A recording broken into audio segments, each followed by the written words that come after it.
अस्सलाम वालेकुम। कैसे हैं आप सब लोग। तितलियों के शुमार का ये आज पार्ट 2 है। भाभी नरमी पर उतर आई, जानती थी वो कभी चुप होने वाले नहीं। मेरे ख़्याल में मैं आपको इंग्लिश पढ़ाने का कहने आई थी। इसने एक एक लफ्ज़ पर ज़ोर दिया तो इन दोनों ने फ़ौरन एक दूसरे को देखा। फिर भाभी गुस्से से अंदर चली गईं। क्यों नहीं, तुम किताब खोलो, ये काम अभी से स्टार्ट कर लेते हैं भाई। सच नहीं मुझ, अगर पढ़ना है तो पढ़ो वरना मेरा टाइम ज़ाया मत करो। अच्छा अच्छा, वैसे भाई, इसने दाएं बाएं देखा, आप इन्हीं कामों से बचने की खातिर मुझे पढ़ाने पे राज़ी हुए हैं ना। कितनी जीनियस हो तुम मेहरू, आपके साथ रह रह रह कर हो गई हूँ। इसने फर्जी कॉलर झाड़े तो वो इसे घूरने लगे। अब क्या हो गया है, अगर मेरे साथ रह रह कर जीनियस होती तो बार बार फेर होकर मट्टी पलीत ना करती। अब ताने तो मत देना। आयशा इसकी बात पर हंस पड़ी थी। कुछ देर बाद भाभी बाहर निकली तो साथ अमजद भी था, नहायत सख्त संजीदा चेहरा लिए। मेहरू बड़े को और से इसे देखने लगी। संजीदा रह रह कर इस बंदे का सर क्यों नहीं दुखता, इसने बेख्तियार सोचा। भाभी बाज़ार जा रही हैं, इसने जानबूझकर पूछा। हाँ, अमजद को साथ ले जा रही हूँ। इन्होंने आदिल भाई को नाराज़गी से देखा। मुझे भी जाना है, इसने फ़ैसला झट अमजद ही की वजह से किया था। फिर चलो, फिर जल्दी करो भाभी, मुझे भी जाना है। आयशा का भी दिल फिसला। अमजद ने एक नज़र इन दोनों पर डाली और फिर नागवारी से सर झटक दिया।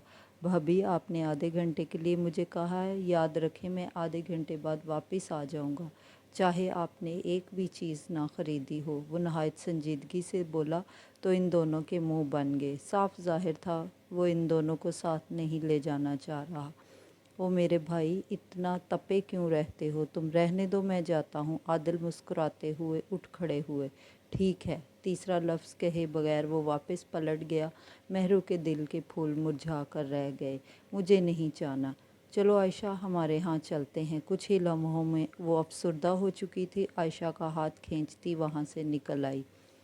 एक बार फिर वो बड़ी दिलजमी से किताबों में मगन हो चुकी थी। हमेशा की तरह इस बार भी दादा अब्बा ने उम्मीद लगा ली कि इस बार वो पास ज़रूर हो जाएगी, बल्कि अब की बार इन्हें यकीन हो चला था कि वो इन्हें मायूस नहीं करेगी। वो किताबों में जुती ही इस तरह होती थी कि इसके पास होने का ख्वामखा शक होने लगता था। दादा बा हमेशा की तरह बड़ी मोहब्बत से इसे पढ़ा रहे थे। अब की बार इसने पक्का इरादा कर ही लिया कि इस दफ़ा पास होना है। और फिर पूरे साल की मेहनत के बाद जब 11वीं 12वीं के पर्चे इकट्ठे देने का सोच रही थी, बुखार इस पर चढ़ दौड़ा।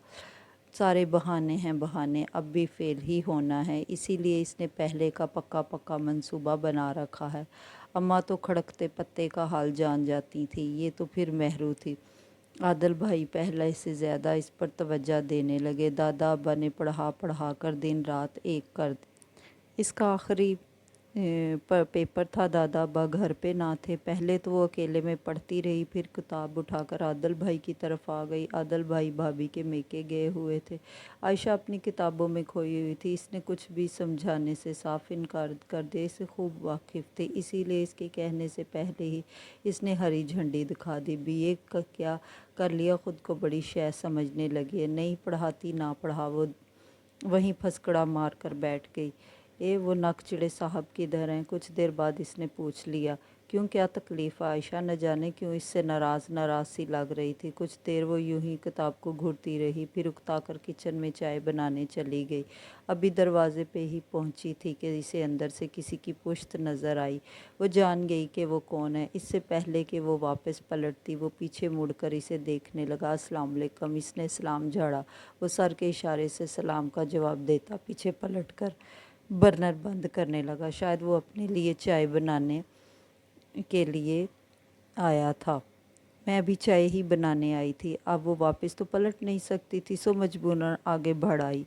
इसने कोई जवाब ना दिया, खामोशी से चाय कप में उंडेलने लगा। आप आयशा को कहते वो चाय बना देती आपको। इसे खुद अपने हाथों से चाय बनाते देखकर वो बड़ी हमदर्दी से बोली तो वो इसे घूरने लगा। क्यों? मेरा मतलब है आप किचन में काम करते अच्छे नहीं लगते। वो गड़बड़ाकर इसे देखने लगी थी। ये तुम्हें किसने कहा? किसी ने ही नहीं। तो फिर इस मशवरे का मकसद? इसके लहजे में اس کے لہجے میں سختی اور ناگواری پہ وہ ہکا بکا رہی، تو وہ میں نے یوں ہی کہہ دیا، یوں ہی نہیں کہتے، وہ اسے گھورتا ہوا باہر نکل گیا، جبکہ وہ ہونک بنی اس کی پشت کو گھورتی رہی۔ کتنا جل ککڑا سڑا بندہ ہے یہ، بدتمیز، مجھ سے بات کرنے کی تمیز نہیں۔ اس نے ہمیشہ کی طرح آج بھی بہت غصے سے اسے کوسا، اور یہ کوسنے تو وہ بچپن سے اسے دیتی آ رہی تھی۔ چائے بنا کر باہر نکلی تو اسے برآمدے میں کرسی پر براجمان بابا، اس کے ہاتھوں میں اس کی کتاب تھی اور وہ کتاب جلد کو گھورے جا رہا تھا۔ مہرو نے کتاب دیکھی تو اس کا کلیجہ منہ کو آ گیا۔ ادھر آؤ، حکم ہوا۔ اس کا دماغ بھگ سے اڑ گیا۔ جی، اس کی مری مری آواز نکلی، کیونکہ یہ کتاب اس کے ہاتھ میں تھی۔ وہ عائشہ کو کل رات دے کر گئی تھی۔ ہالی ووڈ اور بالی ووڈ پر بڑا جامع اور تفصیلی تبصرہ کیا گیا تھا۔ کتاب میں واہیات ڈائیلاگز، فوٹو کتاب کا رائٹر بند تھا۔ اس نے لفظوں میں جو لکھا، واللہ وہ یہ کتاب اپنے ایک کالج کی دوست سے لے کر آئی تھی۔ 10-12 دن ہو گئے تھے اسے یہ کتاب لیے ہوئے، لیکن اس نے 10-12 دنوں میں کتاب کے صرف 2 ہی صفحے پڑھے تھے، اور وہ پہلے صفحے وہ کیسے پڑھے تھے، وہ پڑھتے ہی کانوں تک سرخ ہو گئی تھی۔ اس نے کتاب کو دیکھ کر لاہولا ولا پڑھا تھا، اور جب تصویریں دیکھنا شروع کی تو کانوں سے بھی دھواں اٹھنے لگا۔ پھر عائشہ سے اس نے اس کتاب کا ذکر کیا تو وہ بھی متجسس ہو گئی اس کتاب کے لیے، اور وہ کل رات وہ کتاب عائشہ کو دے رہی تھی۔ تب امجد صاحب عائشہ کو کسی غلطی کا احساس دلانے اس کے کمرے میں آ گئے تھے۔ عائشہ نے فٹ ہاتھ پیچھے کھینچے تھے، اور اسی سرحد سے وہ بھی اپنے ہاتھ پیچھے کر چکی تھی، اور کتاب پار نہ لگی اگر گئی بیچ مجدار۔ کتاب کے گرتے ہی امجد کی نظر کور پڑی تھی، اور وہ دونوں سانس روک کر رہ گئی۔ امجد نے تیرچھی نظروں سے انہیں دیکھا۔ یہ کس کی ہے؟ اس نے صرف اتنا پوچھا تو وہ دونوں سٹ پٹا کر ایک دوسرے کو دیکھنے لگی تھے۔ پھر اسی کو ہوش آیا تھا، کتاب پہ جھکی اور اسے اٹھا کر سینے کے ساتھ پینج لیا۔ یہ میرے کورس کی ہے، ذرا دکھانا۔ ابھی اس نے لینے کو ہاتھ بڑھایا ہی تھا کہ باہر سے چچا سلیم نے اسے پکار لیا۔ وہ کچھ اور کہے بنا واپس پلٹ گیا، اور وہ وہیں کتاب پٹکتی وہاں سے بھاگی تو رکنے کا نام لیا۔ اس کا خیال تھا عائشہ وہ کتاب سنبھال چکی ہوگی، لیکن اب اس کا سانس نہ اوپر تھا نہ نیچے۔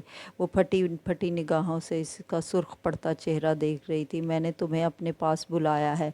اس کی گرجدار آواز اس کی سماعتوں سے ٹکرائی تو وہ لرز گئی۔ مہرو، میں نے تم سے کچھ کہا ہے، اس نے گھورتے ہوئے اب کی بار اسے اپنی جان جاتی محسوس ہوئی۔ مہرو، اس کے ہاتھ میں پکڑا ٹرے لرزا تو کپ بھی لرز کر رہ گئے۔ پھر دونوں کپ اور ٹرے نیچے پڑے تھے۔ امجد، یقین کریں وہ کیا کہتی فوراً رونے لگی تو وہ آنکھیں پھاڑ کر اس کا رونا دیکھنے لگا، پھر اٹھا اور اس کی طرف بڑھا۔ امجد کے چہرے کی رنگت بدلی جو روتے ہوئے بھی اس سے چھپی نہ رہ سکی۔ وہ اس رنگت کو بچپن سے پہچانتی تھی۔ اس کی یہ ایسی سرخ رنگت شدید غصے کی غماز تھی۔ مہر، میں نے تم سے کیا کہا؟ اس سے پہلے کہ وہ اس کے اتنے قریب آ جاتا وہ دائیں بائیں بھی نہ ہو سکتی۔ اس کی نگاہ اس کی شعلہ بار نگاہوں سے ٹکرائی۔ ایک خوف سا اس کے اندر سرایت کر گیا۔ وہ رونا بھول کر آنسو رکے یا نہیں وہ نہیں جانتی تھی، بس اسے یہ پتہ چلا کہ اس کا ہاتھ ابھی اٹھا ہی تھا کہ وہ بجلی کی تیزی سے پیچھے ہٹی اور پھر وہاں سے بھاگی تو 3 سیڑھیاں ایک ایک بار پھلانگتی چلی گئی۔ اس کے بعد اس کے سامنے جانا تو درکنار اسے دیکھنا تک چھوڑ دیا۔ عجیب خوف تھا اس کے اندر تک پھیلتا چلا گیا۔ وہ ڈھیٹ تھی لیکن اتنی بے شرم نہ تھی کہ اب دھپ دھپ کرتی اس کے سامنے ٹہلتی۔ ان دنوں اس نے اوپر جانا چھوڑ دیا تھا۔ عائشہ بھی اپنی پڑھائی میں جٹی ہوئی تھی، اس لیے وہ نیچے بہت کم آتی تھی۔ دادا با کے پاس بیٹھتی، تائی اماں اس سے ضروری باتیں کرتی اور اوپر کی راہ لیتی۔ شاید وہ اس سے ناراض تھی، کیوں ناراض تھی یہ بات وہ نہیں جانتی تھی۔ پیپرز تو ختم ہو چکے تھے، اب وہ فراغت سے تھی، اسی لیے جب اس نے دیکھا امجد اور عادل آفس کے لیے نکل چکے ہیں، اس نے اوپر کی راہ لی۔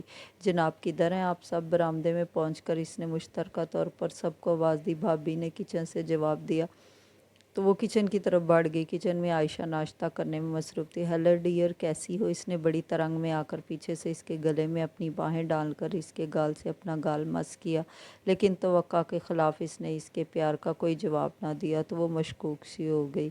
یہ سرد مہری کیوں؟ کہیں زبیر علی نے شادی کا ارادہ تو نہیں ٹال دیا؟ तुम मुझसे बात ही ना करो तो अच्छा है। नाराज़गी?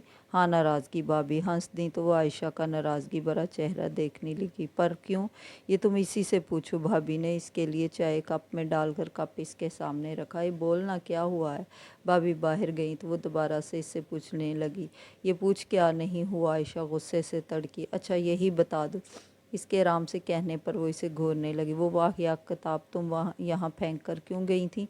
अभी इसने इतना ही कहा था कि वो अगली जगह उछल पड़ी। हाय मेहरू, ना पूछ भाई ने कितनी मेरी बेइज्जती की है। मैंने तो कसम खाई कि मैंने इस किताब को अभी तक हाथ भी नहीं लगाया, पर भाई ने उफ तक एक थप्पड़ भी लगा दिया। आयशा का रोना शुरू हुआ तो इसके चेहरे पर हवाइयाँ उड़ने लगीं।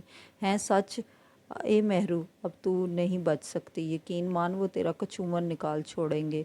इस दिन से वो तेरा ऊपर आने का इंतज़ार करते रहे हैं तो वो नीचे ही तुझे सबक सिखाने जाते, लेकिन मैंने इन्हें 100 वास्ते दिए, 100 कस्में दी, तब जाकर इन्होंने नीचे का इरादा मुलतवी किया। लेकिन अब वो रोने के करीब पहुंची हुई थी। अब तो नहीं बच सकती ना आयशा। तू तो ऐसा ना कह। तू तो जानती है वो किताब मेरी नहीं। मैंने अभी इसका एक ही सफ़ा देखा। झूठ ना बोल, 2 सफ़े पढ़े थे। तूने मुझे खुद बताया था। आयशा ने इसे टोका। तो क्या हुआ? मैंने पूरी किताब थोड़ी देखी है। हाँ तो वो जवाब तुम्हें हाँ तो वो जो अब तुम्हें पूरी किताब दिखाएंगे, इसका मज़ा अलग होगा। हाय आयशा, इसके आंसू टिप टिप गिरने लगे।